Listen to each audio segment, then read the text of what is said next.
When I was younger, I was told that there were two things a person should avoid discussing in polite conversation: religion and politics. Such topics were divisive, I was informed, contentious. And yet politics and religion are the lenses through which we view the world and our most powerful institutions. How do we avoid talking about them? Thankfully, Metaphor ReFantazio doesn't subscribe to such notions, and is instead acutely aware of the role that fiction plays in helping to establish our most fundamental beliefs. Metaphor is a brilliant game, packed with adventure, charming characters, heartfelt stories, and elevated versions of Atlus's signature gameplay, art, turn-based combat, and sprawling dungeons. It's also an extraordinarily earnest title, offering comfort to those who need it, while also asking players to have hope for tomorrow, hope for the people around them, and hope for themselves. By the time my 80 hours with Metaphor came to a close, I felt lighter, younger too. Its themes and various stories were somehow restorative, and its set pieces brought me back to the RPGs I grew up playing, the ones that shaped me and made me long for companionship and grand adventures. Metaphor is Atlus at its strongest and most sincere. It's the type of game that reminds you of the idealist you were, the person you'd like to be, and how fantasy can shape reality. By this story of fantasy, may this faded world be painted anew. Set in the kingdom of Uchronia, Metaphor ReFantazio follows a young boy whose initial mission, deliver a message to a contact in the north pertaining to the rightful but comatose prince, evolves into an epic journey. We discover early on that our protagonist was a close friend and confidant of the prince, and longs for nothing more than to see the idealistic young man take the throne following his father's suspicious death. However, the prince has been cursed, forcing him into a deep sleep until the handful of people who know he is alive can find a way to save him. While the prince's slumber might be peaceful, his future kingdom is anything but. Giant monstrosities, referred to as humans, roam about destroying villages Attack on Titan style, while social issues turn neighbor against neighbor. Get on with it then! Drop the dog! Hang him dead! Please! I've done nothing wrong! Prejudice is something our protagonist is familiar with, as he is an Elda, the most reviled of all tribes. In fact, the nation's religion claims his very presence is a bad omen. Yet despite his Elden heritage, the protagonist ultimately decides to do the impossible: enter the first ever royal election to secure the prince's throne, and get close to those who cursed him. The ensuing adventure is one filled with soaring highs, tender moments, devastating losses, and plot twists that, even if you can see them coming, present themselves in unexpected ways.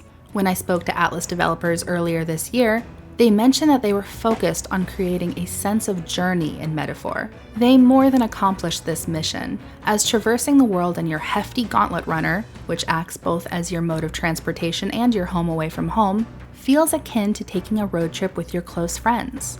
As you trek to new locations, plenty of events and options present themselves to you, ensuring that the game's simplistic traversal never feels dull or leaves you wishing that you could operate the vehicle yourself. I never tired of sparring with Stroll, listening to Heisme share his laundry woes, or playing a game of chess with Hulkenberg, all of which level up your social stats as well. And I adored the moments when Muris would yell down the stairs that we needed to come see something. Wow! So much of the story's success comes from its beautifully crafted and well-voiced characters. I fell head over heels for the noble Stroll, and couldn't help but smile as Hulkenberg, an often stoic and put-together knight, slurped down whatever local delicacy she could find at each city we visited, as her friends looked on in horror. The aroma of the sea simply floods the mouth. Ah, and what splendid crunch it has. Heisme was a particularly impactful character, offering a tragic backstory and plenty of Uncle Iroh-style moments. In fact, there wasn't one of the game's 6 joining party members that I didn't adore, and despite loathing the man, the game's major antagonist, Luis, is a mesmerizing villain, oozing with charisma, tact, and good looks. It's no wonder he is so beloved, feared, and such a powerful force throughout the world. Atlus also made the decision to give Metaphor's protagonist a voice, something new for the studio that tends to favor the strong and silent type. Let's enter this tournament for the throne. The delivery of some of his lines adds so much personality and humor to the game that would otherwise be lost, elevating the entire experience and making me care substantially more about what would become of him on his journey to save his friend.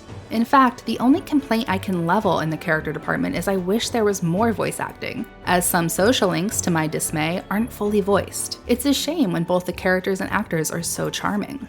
All these characters serve as brilliant vessels to deliver the game's themes.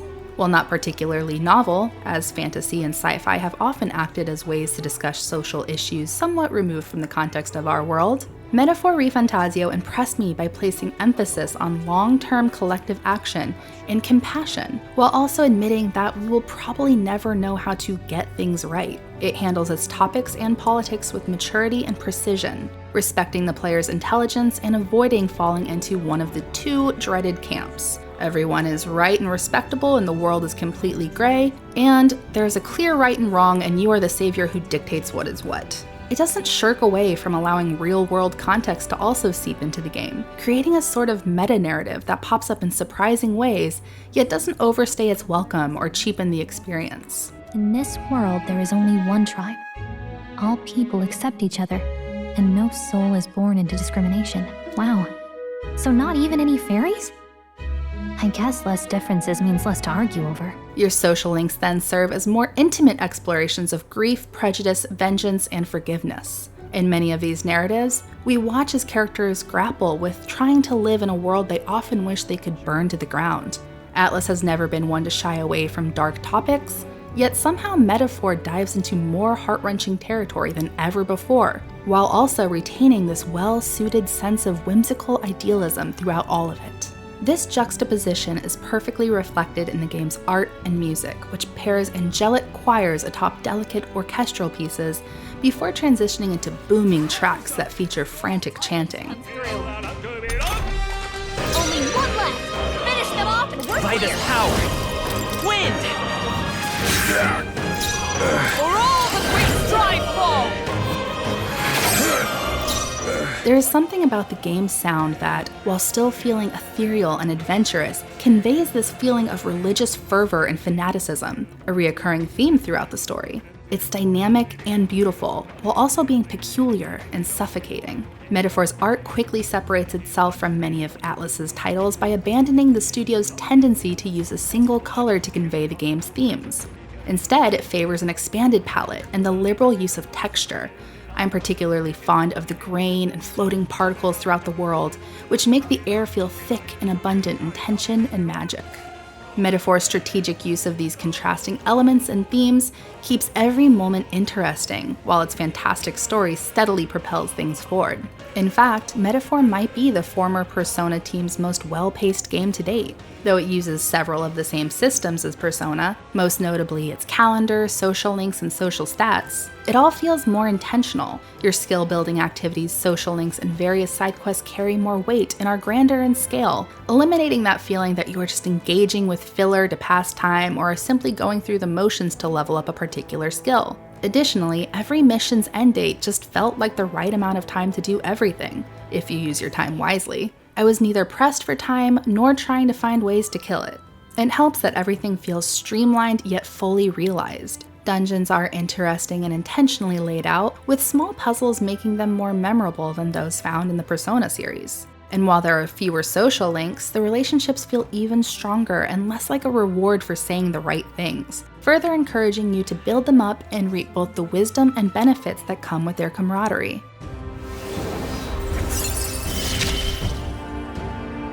I assumed you were but a momentary distraction. Many of these benefits make themselves apparent in the archetype system, which, contrary to initial concerns, feels nothing like Atlus's Persona system. Archetypes function more like jobs, permitting every character to grow proficient in any number of the game's 40 or so classes.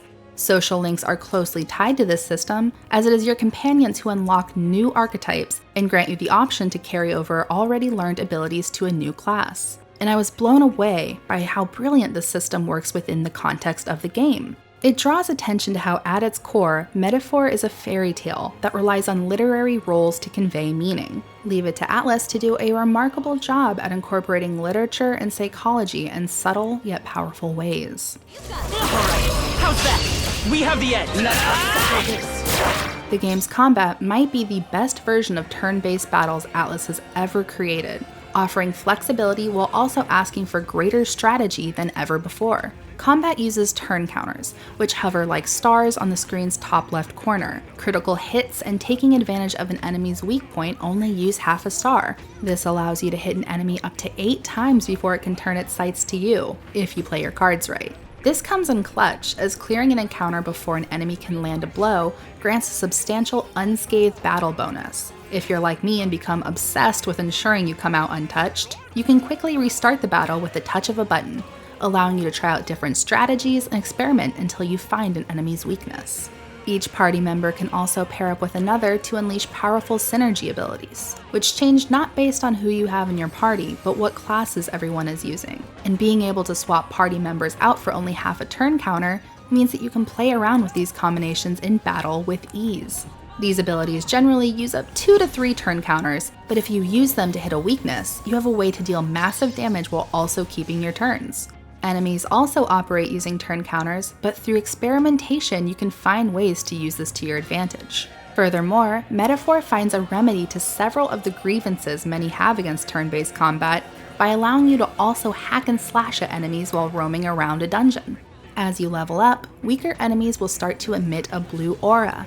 This indicates that you can take them down without ever entering battle, and you'll still attain experience, magla, and gold from the encounter. Sneaking up on an elite monster, or dishing out enough swings to take them down before they land a hit on you, results in you starting a battle with major advantages. This makes a big difference, as some of the game's battles are absolutely grueling. Fortunately, you can adjust the game's difficulty at any time, which I admittedly had to do to clear a few optional endgame bosses boasting devastating gimmicks and attacks. Smooth finish. Great work, everyone. Somehow, Metaphor ReFantazio is even greater than the sum of its parts, yet each piece of the game is masterfully crafted. I found the whole experience transcendent and was impressed by how it felt both novel yet familiar, elevated and modern, yet so reminiscent of the fantasy RPGs I sunk countless hours into on my little gray PlayStation. But most importantly, it made me remember that we are lost without hope. It sounds silly and cliche, I know, and sometimes the game can be.